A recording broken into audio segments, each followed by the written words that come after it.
Before the internet age, the question of whether to have figures in color or in grayscale was an important question because color ink was simply much more expensive than black ink.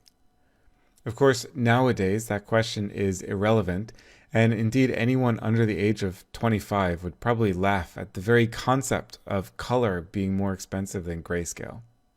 So the answer is obviously yes, you should definitely use colors in your data graphics. But you should spend some time thinking carefully about which colors and which sets of colors to use. So what colors should you use in your data graphics? Obviously, you have to use colors that go well together, but that seems kind of obvious. I want to tell you two things that might not be so obvious. One thing is that you can look up color schemes on the internet. For example, here's a screenshot from the Adobe website that I have sometimes used in the past when I'm trying to build a nice color palette. To be clear, I'm not specifically endorsing this particular website over any other particular website, but the point is that you can look through these schemes at this website, color.adobe.com, or elsewhere on the internet. You can pick a color scheme that looks nice, and then you can basically just choose the colors that they recommend for you.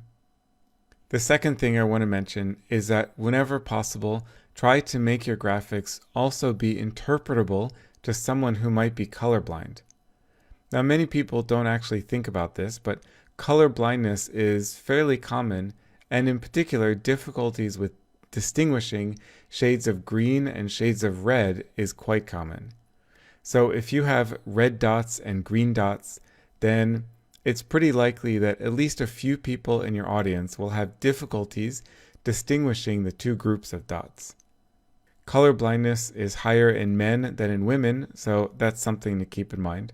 And if you are giving a presentation to a bunch of engineers, then you should probably assume that at least some of them might be colorblind.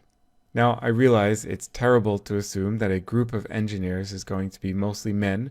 Obviously, I support more women going into science and engineering, but still, it simply is a fact that the engineering community is dominated by the gender that is more likely to be colorblind.